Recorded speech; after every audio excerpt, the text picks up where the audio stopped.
¿Qué tal, amigos? Bienvenidos a Televisión Canaria. Gracias por estar con nosotros una mañana más. 28.000 familias canarias podrían perder su vivienda en los próximos 3-4 años. Es un dato que desde luego a todos nos pone los pelos de punta.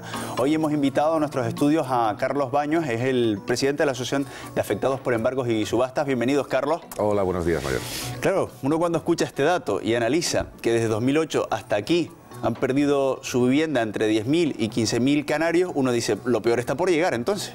Sí, lamentablemente nosotros pensamos que lo peor está por llegar, principalmente por dos motivos. Uno, porque el paro sigue subiendo y está causando estragos y la comunidad canaria con mayor incidencia que en otras comunidades, y sobre todo porque las refinanciaciones que se produjeron al principio de la crisis en el 2008 y en el 2009 de aquellas hipotecas que no se podían pagar, tampoco se van a poder pagar en el 2011 y en el 2012, que es cuando van a finalizar los periodos de carencia que se concedieron en las refinanciaciones que se hicieron al principio de la crisis. Claro, porque mucha gente confiaba en que esa refinanciación le aportara un poquito de tiempo para volver a recuperar su puesto de trabajo y así pagarlo, pero claro, eso no ha pasado, ¿no? Exacto, las entidades financieras en un primer momento se vieron desbordadas por la situación, tanto como los ciudadanos o como cualquiera, incluso como las propias administraciones públicas, y la primera acción que emprendieron fue la refinanciación de aquellos créditos que no podían ser pagados.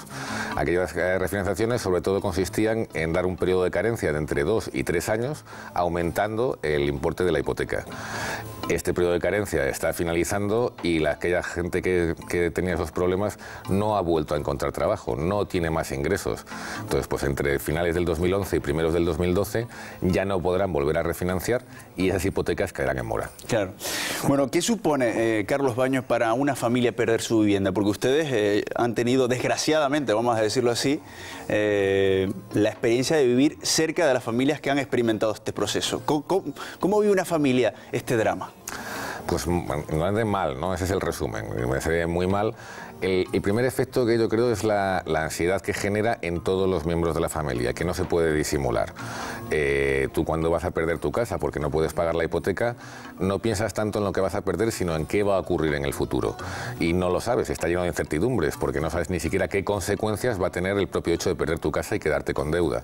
Entonces el principal efecto, o el primero de los efectos, es el desmembramiento de la felicidad familiar, por decirlo de alguna manera, ¿no? Esa tranquilidad que puede tener una familia en el momento en el que sabes que no vas a poder disfrutar de esa casa y que en tu seno familiar se va a desestructurar, pues genera una ansiedad tremenda que provoca verdaderos conflictos familiares. De entrada porque muchas de estas familias llevaban años deseando tener esa vivienda, estaba con la ilusión de tener un hogar propio, de tener una casa y de repente cambia todo. Claro, incluso es donde más habían invertido. Obviamente la compra de la vivienda es la mayor inversión que una familia media puede hacer a lo largo de toda su vida, ¿no? Entonces, aunque esas hipotecas se hayan concedido entre el 2001 y el 2008, es el mayor volumen de ahorros que han generado, ¿no? Si se podemos llamar ahorro a la hipoteca, es donde más dinero se han gastado las familias. Con lo cual, cuando de pronto te encuentras sin esos ahorros y con esa expectativa negra y pésima de futuro, pues como te decía antes, la ansiedad que te genera no te permite ver las cosas con claridad. Claro. ¿Cuál es el perfil de estas familias? ¿Lo han estudiado de ustedes? Sí, mira, nosotros se reproducen, casi siempre hay 4 perfiles, ¿no? Es pues la típica familia, el primero de ellos sería la típica familia, o bien que se compra la primera casa, ¿no? La típica pareja de novios que quieren casarse, que quieren empezar a vivir un nuevo proyecto en común y se compran su primera residencia, o bien una familia ya estructurada, que o bien porque haya crecido, o bien porque haya medrado en su economía doméstica, pues quieren alcanzar una vivienda mejor. Todas estas hipotecas entre el 2001 y el 2008, como te repito, en estas situaciones, en el momento en el que la familia, alguno de ellos se queda en el paro, o bien los 2 miembros, o los 3 miembros, acaso había tres ingresos en la familia, se quedan los 3 sin ingresos, pues no pueden ser devueltos los préstamos, no pueden cumplir con sus obligaciones de pago, y bueno, pues son los típicos canarios, los típicos españoles, pues que no tenemos capacidad de poder pagar la hipoteca y entramos en la mora hipotecaria. El segundo perfil más dado, no es por una importancia, sino bueno, pues por comentar los 4 perfiles, sería el del emigrante que ha llegado a España en la época del boom económico, del auge, que había trabajo, los miembros de la unidad familiar ingresan prácticamente todos porque trabajan bastantes horas en el sector de la construcción, en el sector servicios, etc. Y el comprarse una casa supone el verdadero arraigo en su país de acogida.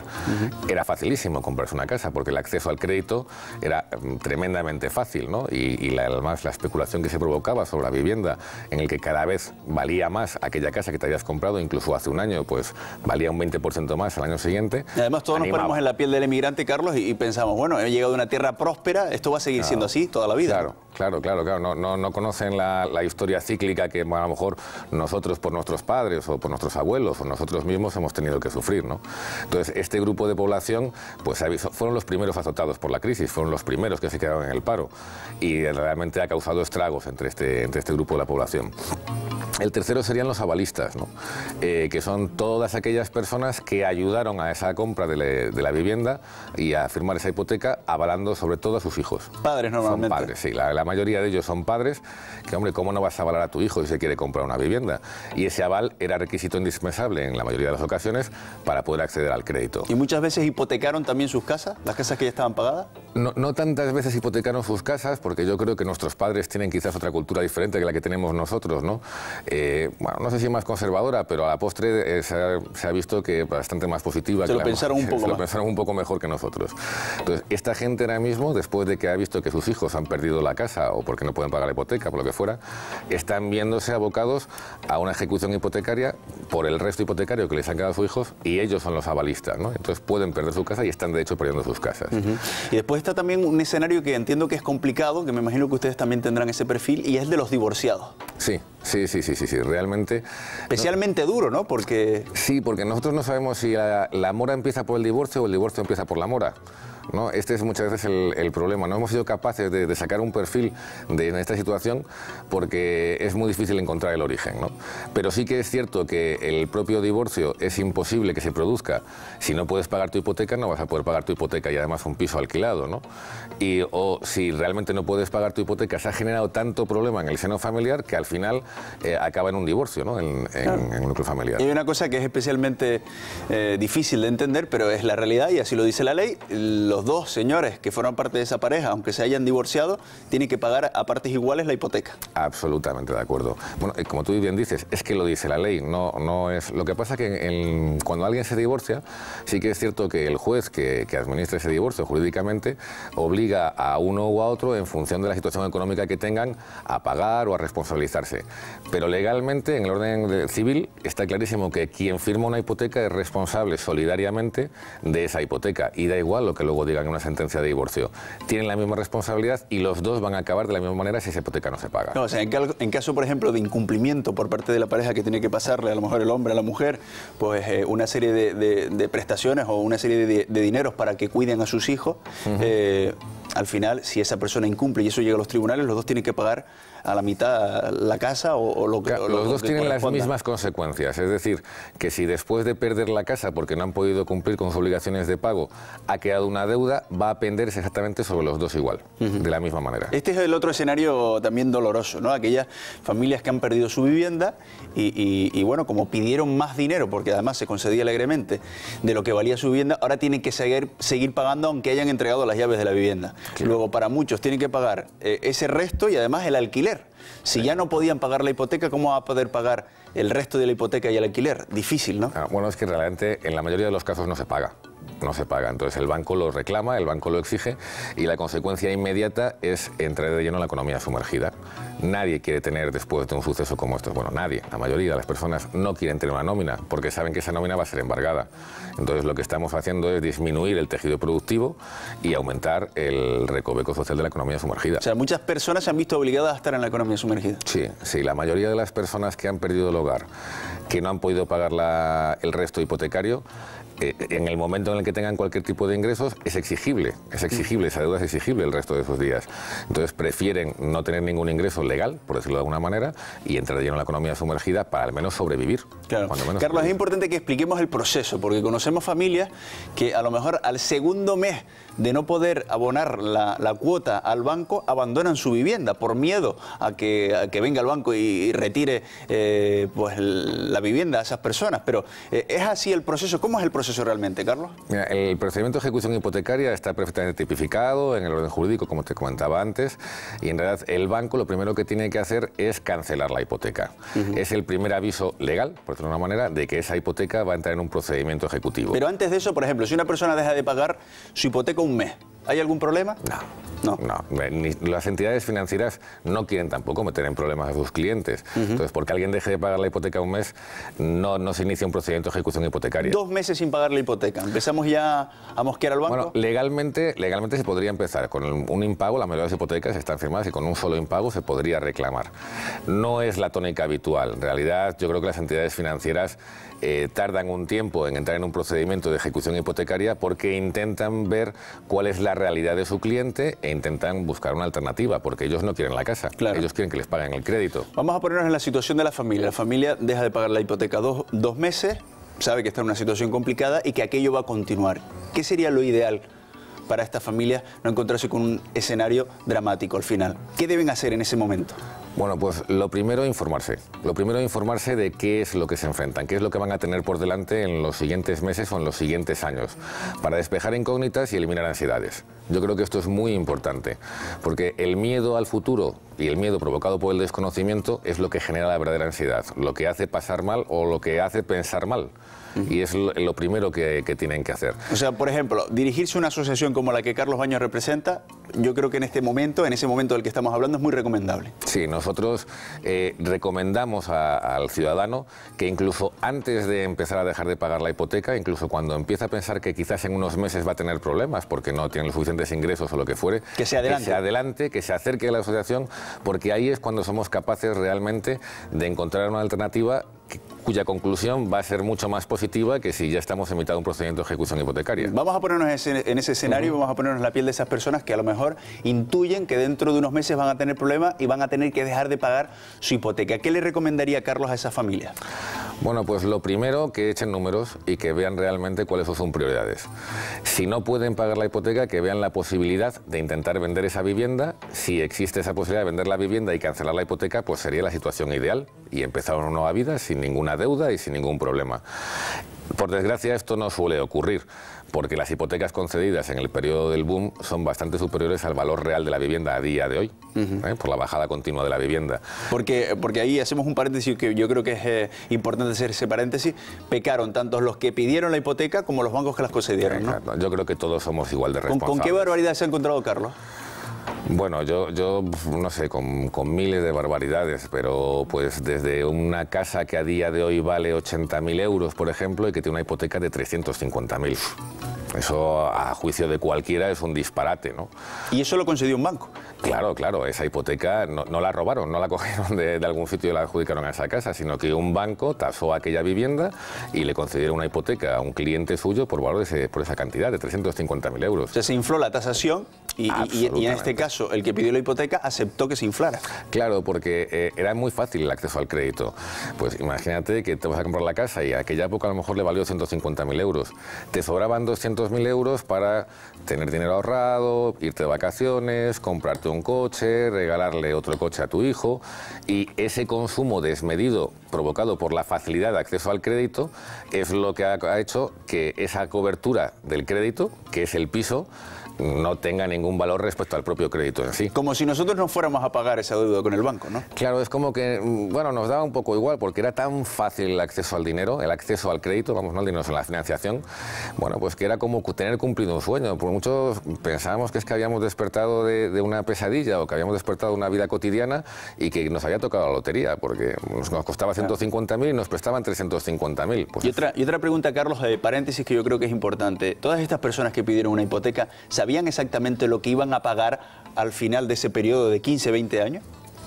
Hombre, no te puedo contestar, y sobre todo si hablamos de todas las personas, ¿no? Yo creo que ha habido un modelo de consumo erróneo, equivocado. Entonces lo importante era firmar, no que firmabas. Entonces, yo creo que los españoles hemos sido malos consumidores. Porque uno se pone a hacer números, los que tenemos hipotecas, y en algunos casos peor y en algunos casos mejor, pero entre pitos y flautas podemos hablar de que en algunos casos se llega a pagar un 80% de lo que uno ha hipotecado, y en algunos casos el doble, ¿no? Es decir, si uno pidió, vamos a hablar en pesetas que yo creo que lo entendemos mejor, 10 millones de pesetas, al final termina pagando 20. Sí, claro. Yo estoy convencido de que a esas personas cuando están a punto de firmar le dicen, al final de este recorrido que sepa usted que va a pagar el doble de lo que ha pedido. Mucha gente se echaría atrás. Pues fíjate, yo creo que lo que realmente demostramos que somos malos consumidores es porque tenemos una hipoteca que, como nos sobra dinero, pues tenemos un remanente, pero que supone el pago de esa hipoteca más del 50% de los ingresos familiares. ¿No? Yo recuerdo que hace un montón de años, hace 25 años, la banca tradicionalmente no concedía una hipoteca que supusiera la cuota más del 50% de los ingresos familiares. Ahí es donde está el verdadero problema, porque realmente tenemos que seguir comiendo, o tenemos que seguir vistiendo, o tenemos que seguir pagando los colegios de los niños, ¿no? Claro. Y ahí es donde yo creo que hemos demostrado que somos malos consumidores. Como nos sobraba el dinero de esa propia hipoteca, con la hipoteca pagábamos la hipoteca, bueno, pues acabó. Ya no podemos pagar más la hipoteca. Sí, porque en ese escenario también contemplábamos que los dos miembros de la familia iban a conservar el trabajo siempre. Claro, hombre, también es cierto que no podemos tampoco acusar, o sea, desde luego hemos tenido responsabilidad los ciudadanos, pero también hemos tenido poca información. Y era muy fácil, ¿quién podía pensar hace 6 años que esto se iba a acabar prácticamente de un mes para otro? O que, ¿no? Yo creo que nadie nos levantamos pensando que nos van a despedir al día siguiente, sino que vamos a intentar mejorar en nuestra vida. Pero sí que es cierto que había una mala política de consumo en cuanto a la concesión de hipotecas y en cuanto a la petición de hipotecas. Perdón, Carlos, por el paréntesis, volvemos a aquel escenario. Estábamos en el escenario de una familia que ya tiene complicaciones o prevé complicaciones para pagar su hipoteca y estábamos recomendándole a esa familia qué tiene que hacer en ese momento. Habíamos hecho números. Sí, efectivamente. Lo primero, echar números para ver cuáles son sus capacidades y sus prioridades, y priorizar. Yo creo que acercarse a su entidad bancaria, a su entidad financiera, y explicarle la situación real es el mejor consejo que le podemos dar a una familia que tiene dudas sobre si va a poder pagar o no. Porque, como te decía antes, las entidades financieras no tienen ningún deseo de que sus clientes dejen de pagar ni quedarse con las casas de sus clientes. Esto es clave porque muchas familias piensan que van a compartir esa inquietud con la entidad bancaria y piensan que le van a quitar las llaves sobre la marcha. La entidad bancaria no tiene interés en quedarse con los bloques. En absoluto.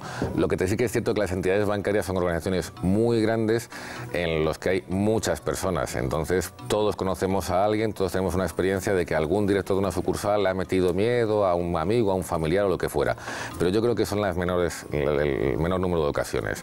En la mayor parte de las veces se entiende el problema, pero también es cierto que las entidades financieras, el interlocutor que tienen respecto de su cliente, respecto del ciudadano, no tiene margen de maniobra para poder ofertarle muchas veces algo al ciudadano que sea asumible por parte del mismo. Claro, a la hora de conseguir ese margen de maniobra es mejor y es un escenario más favorable adelantarle al banco. Vienen problemas, ¿qué soluciones podemos tomar? Que el banco de repente vea que esa gente no tiene fondos en su cuenta y lleva ya 3 cuotas sin pagar.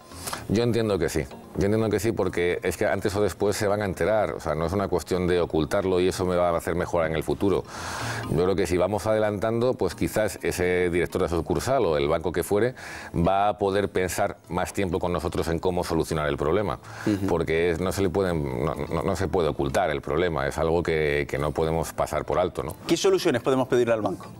Bueno, pues de entrada las mismas que nos ofrecieron en aquellas primeras épocas, y es si nos pueden refinanciar, si pueden refinanciarnos pensando que vamos a mejorar. Refinanciar es extender...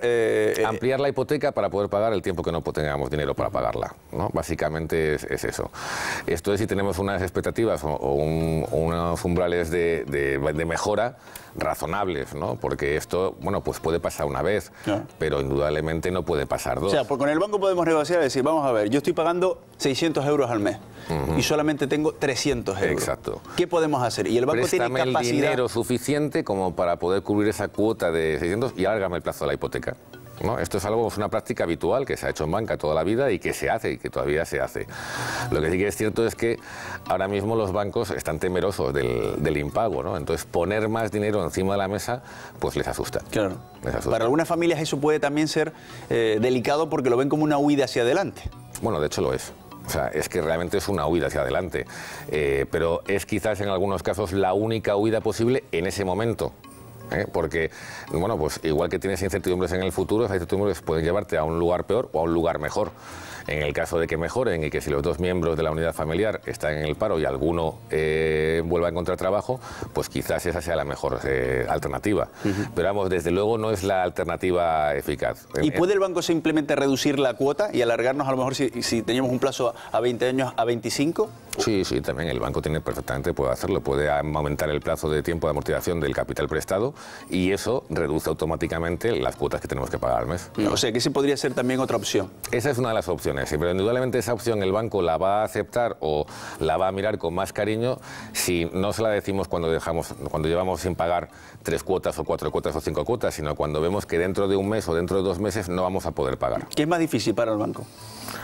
¿Qué es más difícil en qué sentido? De estas dos opciones que hemos barajado, la de darle más dinero o alargarle en el tiempo para pagar la hipoteca, ¿qué le cuesta más al banco? Hombre, al banco le es difícil las dos cosas, porque al banco reconocer una pérdida ya es difícil de por sí, con todas las pérdidas que han tenido en los últimos años, ¿no? Y además el mayor problema que tienen las entidades financieras hoy en día es la falta de liquidez. Entonces, cualquiera de las circunstancias incide directamente en este problema, ¿no? Entonces, tampoco hay, el banco no es que se decante por una alternativa o por otra, ¿no? El banco, o sea, en principio, se asusta tanto como nosotros, casi. Supongamos que al final, ni siquiera alargando el plazo en el que tenemos que pagar nuestra hipoteca o ni siquiera pidiendo un poco más de dinero, podemos afrontarla. ¿A qué escenario llegamos? Bueno, pues a ser morosos, a dejar de pagar la hipoteca, entrar lo primero en un listado de morosos, hay varios listados oficiales de morosos, y el banco, a buen seguro, que iniciará un procedimiento jurídico que es la ejecución hipotecaria. Y es un procedimiento, no hay ninguna vista, nadie va a la cárcel por dejar de pagar la hipoteca, pero es un procedimiento ejecutivo que está perfectamente tipificado, que consiste, como te decía anteriormente, en cancelar la hipoteca, presentar una demanda de ejecución hipotecaria y a partir de ahí se señala la fecha de subasta, ¿no? Y es la subasta, digamos, el método utilizado para poder dirimir el conflicto del impago. ¿Y desde que uno se convierte en moroso hasta que eso ocurre, cuánto tiempo para sacarlo? Pues depende de los juzgados, o sea, no hay tampoco el procedimiento de ejecución hipotecaria no te marca unos tiempos en cuanto a su duración, sí unos plazos en cuanto a comunicados, en cuanto a lo que hay que decirle al ejecutado, lo que hay que presentar. Pero a día de hoy viene a estar en el entorno de los 18 meses. 18 meses. 18 meses, sí. En esos 18 meses puede pasar de todo, pero debe ser el camino, la travesía del desierto para esa familia, ¿no? Sí, es un mar de espinas, porque la primera vez que dejas de pagar la hipoteca siempre piensas que el siguiente mes vas a tener un golpe de suerte y vas a poder pagarla. Cuando ya te vienes abajo y te das cuenta de que no vas a poder pagarla y encima empiezas a recibir notificaciones de pues empresas de gestión de cobros, empresas de gestión de morosos, pues es una angustia vital que le entran a los responsables familiares. Supongamos que la familia tiene suerte y en ese periodo sus miembros vuelven a encontrar trabajo o simplemente tienen la suerte de sacarse una lotería. ¿Se puede reconducir todo a la mitad del proceso? Absolutamente, sí. Ese procedimiento de ejecución hipotecaria tiene algo que nosotros entendemos que es realmente saludable y positivo para el ciudadano, y es la capacidad de rehabilitar la hipoteca, y está tipificado, está arreglado, ¿no? Entonces, pues tú pagas las cuotas atrasadas con los correspondientes intereses que de demora que han generado y tú puedes volver a poner al día tu hipoteca y seguir pagándola tranquilamente si es tu vivienda habitual. Si es una hipoteca que recae sobre tu vivienda habitual.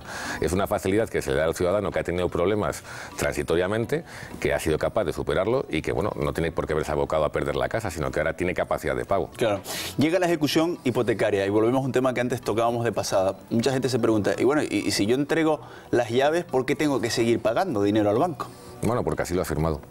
Es así de crudo, pero aunque no lo así leyó. De sencillo. Aunque no lo leyera. Bueno, realmente, si no lo leyó, digamos que tienes amortiguas moralmente, pero legalmente no amortiguas absolutamente nada, porque tú firmaste una notaría y el notario tuvo que explicarte algo, ¿no? De alguna de las maneras, y la legislación española es así. ¿Y quién decide, Carlos, cuánto más hay que pagar? Está en el crédito hipotecario, está presente, o tiene que estar recogido, si no estuviera recogido serían las causas de nulidad de ese propio crédito, de ese propio procedimiento de ejecución hipotecaria, disculpa, viene recogido cuál es el tipo de subasta, y el tipo de subasta es el valor por el que la casa va a salir, que por lo general tiene que comprender el valor del préstamo hipotecario, los intereses de demoras y las costas del abogado, procurador, etcétera, que van a tener en ese procedimiento. O sea, al final sale la casa a subasta y ahí ya no tenemos nada que hacer, claro, porque si no tenemos el dinero para pagar la hipoteca, se supone que no tenemos el dinero para pagar la subasta, ¿no? Claro. Es seguro que no podemos tener el dinero para pagar comprar la casa en la subasta, porque si no nos saldría mucho más caro que haber pagado las cuotas o rehabilitar, como te decía antes, esa hipoteca. Entonces, la única alternativa que le queda al ejecutado es presentar una mejora de postura. Entonces, el juzgado tiene que dar, desde que la subasta se declare desierta, que es lo que pasa en la mayoría de las ocasiones, porque nadie compra tampoco casa en subasta, porque nadie compra casas, o muy poca gente compra casas. Le tiene que dar 10 días para que presente un tercero que mejore la postura. Y esa postura tiene que significar al menos el 70% de aquel tipo de subasta que está firmado en el día de la hipoteca, que no es en la totalidad del crédito, que es, como bien te decía, el crédito más los intereses de demora más las costas judiciales. Claro. El precio de la subasta es inferior al que ha abonado la familia para adquirir la casa.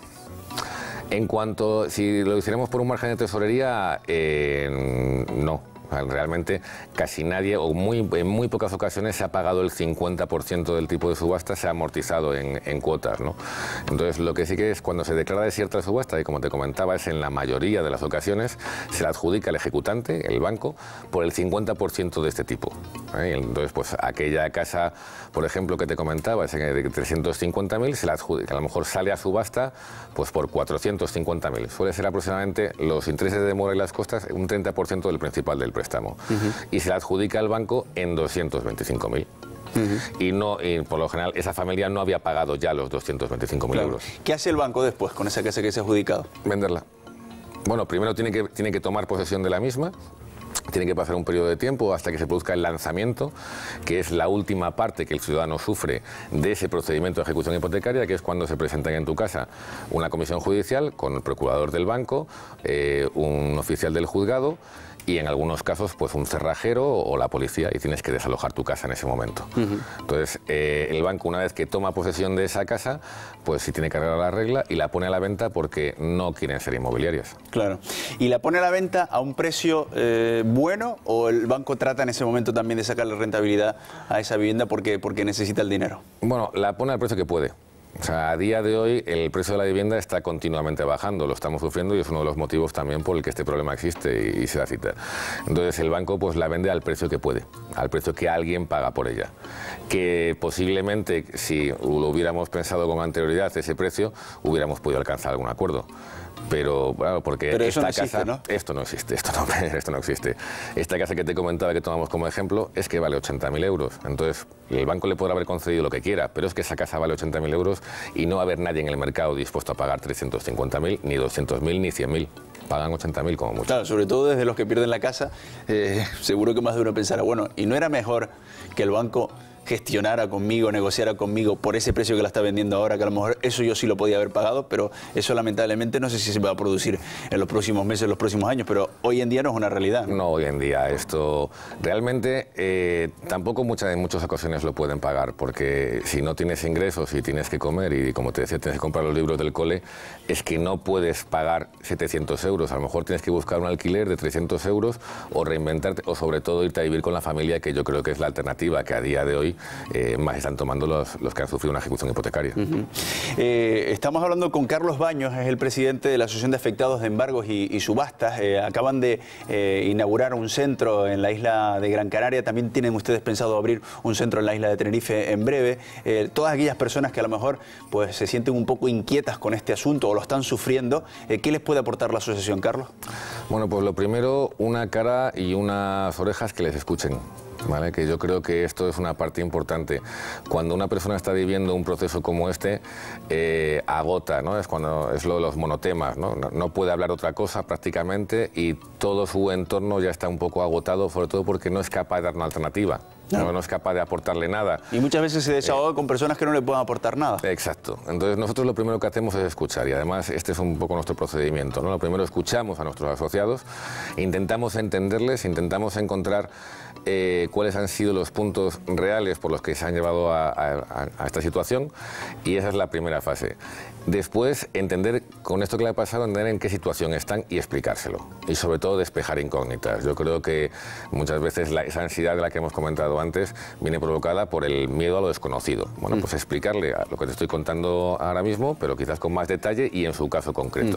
Hay familias con las que hemos hablado que se quejan, por ejemplo, de figurar en esa lista de morosos, y también porque hay empresas que contratan los bancos que se dedican a llamarles a sus casas, a amenazarles, a decirles que son unos morosos, que tu padre no paga y cosas de este estilo. ¿Eso se puede denunciar, Carlos? Bueno, lo primero hay que demostrarlo. Sí que es cierto que en función de qué es lo que haya pasado, hay hechos que son denunciables o no. O sea, que deberían grabar esas conversaciones. No lo sé jurídicamente si una grabación de una conversación telefónica, si no es con el consentimiento de la persona grabada, podría servir para algo, ¿no? Yo desde luego estoy en absoluto desacuerdo con esa gestión de cobro, ¿no? Yo creo que la amenaza a día de hoy de alguien que ha dejado de pagar porque no puede, desde luego no es la alternativa eficaz. Seguro, ¿no? Porque nosotros no nos hemos encontrado con, no sé, ni un 1% de los casos que hemos tratado, me atrevería a decir, que es que no pagan porque no quieren, sino porque no pueden. Entonces, por mucho que me amenaces o me insultes, es que no tengo capacidad de pagar. Entonces, tendremos que buscar otra vía. Esta, desde luego, no va a ser la real de buscar la alternativa y encontrarla. Bueno, pues acabamos como empezamos. 28.000 canarios podrían perder sus viviendas, así que usted, si está en esa situación o prevé que puede caer, pues recuerde que aquí puede tener una persona que les puede ayudar o un colectivo que les puede ayudar, porque ustedes son varios en la asociación y desde ahora están en Canarias. Sí, señor, pues esperemos, hombre, nosotros siempre deseamos desaparecer. Esperemos que en unos años no haga falta ni a la sociedad canaria ni a ninguna otra sociedad una asociación como la nuestra. Esa sería la mejor noticia. Esa sería lo mejor, desde luego. Muy bien. Carlos Baños, gracias por la visita a 30 minutos y gracias por las interesantes explicaciones. A vosotros, buenos días. Gracias también a todos ustedes por estar ahí al otro lado. Les invitamos a seguir con nosotros en Televisión Canaria. Les deseamos también un buen día.